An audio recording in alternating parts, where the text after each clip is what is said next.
Sijui kama hii mambo na mafuta imekuwa affect ama wewe uko sorted. Bana mimi bei ya mafuta. Mimi niko na pesa na waka gari mafuta. Lakini wale wengine ndio hawa. Hata mkiweke fike 500 mimi lazima niende na gari. Na lazima niende bunge.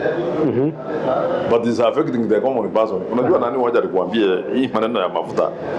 Serikali ndiye imejiletea shida. Let me be very specific. The president is the one who has brought this problem. Mafuta serikali yoyote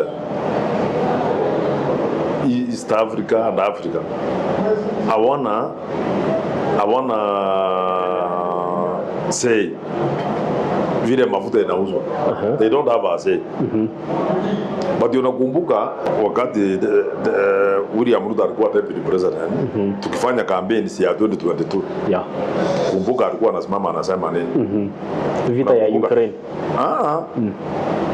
Alikuwa anasimama anauliza anasema hii mafuta inaongezeka kila siku.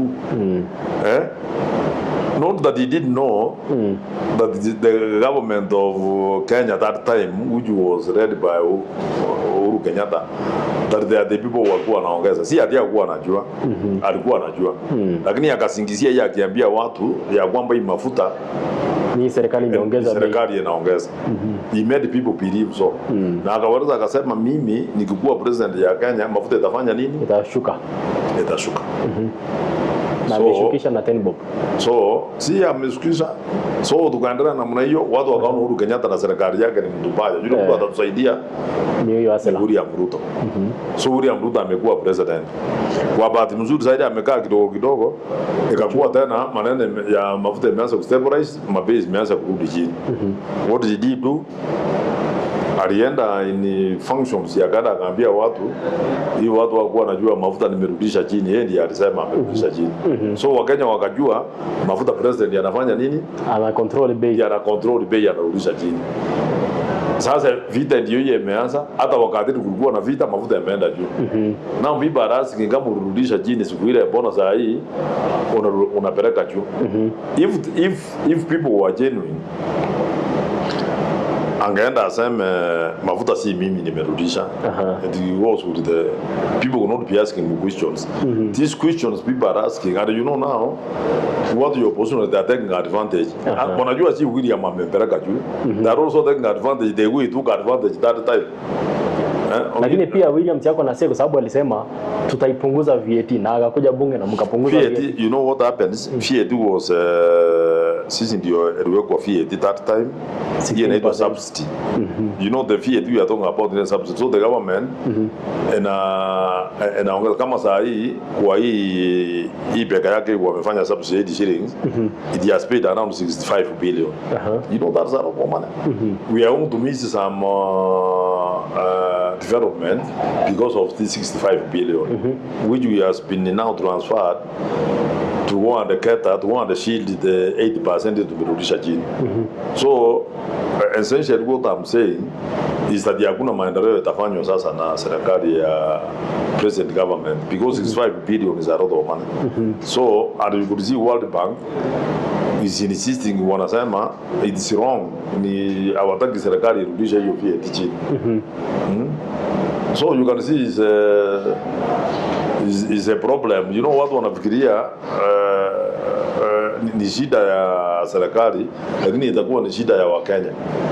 Na hii ambayo Mheshimiwa Gachagua anasema hii ya government to government ya huko Iran na huko you know the problem which is lakini here. Kenya ni private. The problem which is here, which I also agree with Rigiji.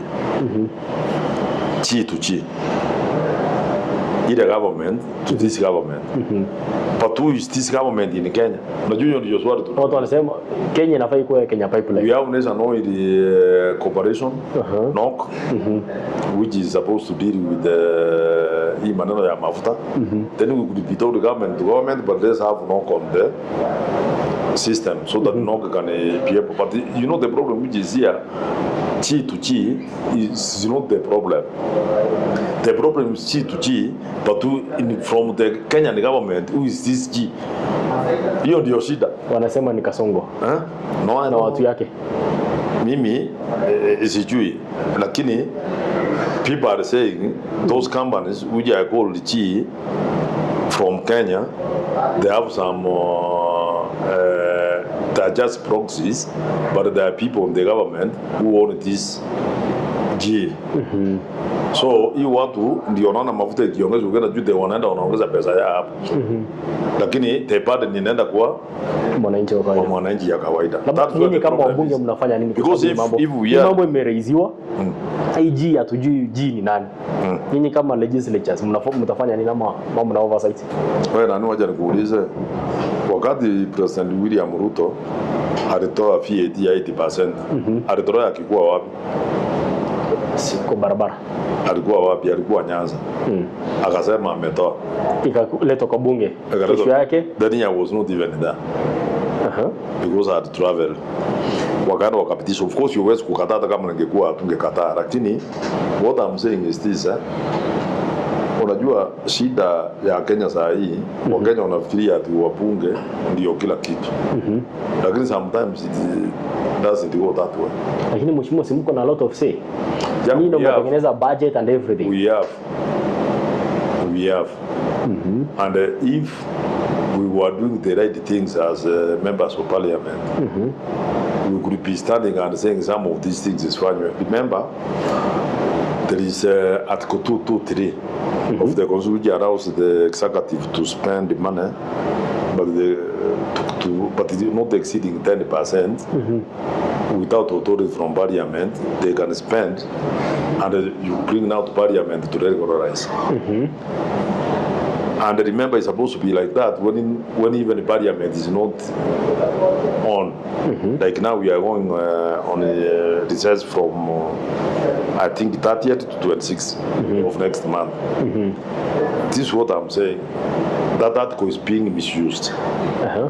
Because unakuta president ameenda Nakuru Town West. Nimekuja nimemuomba barabara. Anatumia hii article anasema hii barabara kwa sababu iko shida hapa mapeano harabu anatuma treasury inakuja inaweke na lete bunge we regularize. To my opinion, we can say that the executive led by the president, tunaweza sema sisi wale watu ya opposition saa zingine wanaanza criticize the president that ameenda anadishi out projects which is not supposed to be the case. But remember, he's doing the role of it because Article 223 allows him afanye hivyo. What we should do as a people or as a parliament, we should remove that article 223 so that the president akikuja kwangu na Nakuru Town West, mimi ni member of parliament, namuomba anipe barabara. When I'm actually supposed not to do that, mimi najua. Alafu baadaye hata round and start saying the president is doing wrong. President akienda mahali tunaona wabunge magavana ni kama paka wanapiga magoti, tafadhali rais tusaidie hii. And that's why ndio nakuambia that. Ninyi hamna nguvu ama nini? Ndio nasema tata tuko 223 ndio wanatumia. Anaenda anapeana, lakini ikirudi bunge unaenda unakuta hakuna pesa. That's why projects are not taking off. Mimi mmewahi kuona nikisema ati nisaidie barabara? Siwezi kwa sababu ninajua hata ukiomba finally to come to parliament and if there is no money in treasury exchequer, kama hakuna pesa you receive the road cannot be done. So what is the purpose? Even they want the president amepeana kila mahali, they must bring to parliament. Last week tulimwona huko kwenyu Nyamira na Kisii alipeana over billions of shillings. Wacha tuone. More than 20 billion. Wacha tuone. I really pity the members of parliament from that I really pity them. Lakini ubaya pia they are the first timers. The first timers members of parliament.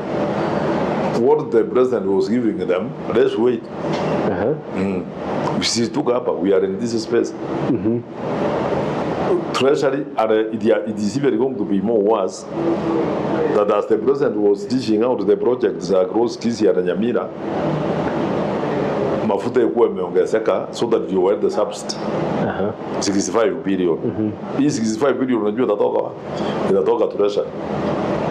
So what I'm saying, zile project zote zile president amepeana huku, amesema hii weka billion, weka nini. I'm telling you to get the money, and especially with this type of economy where they're coughing out 65 billion, itakuwa ni impossible kupata.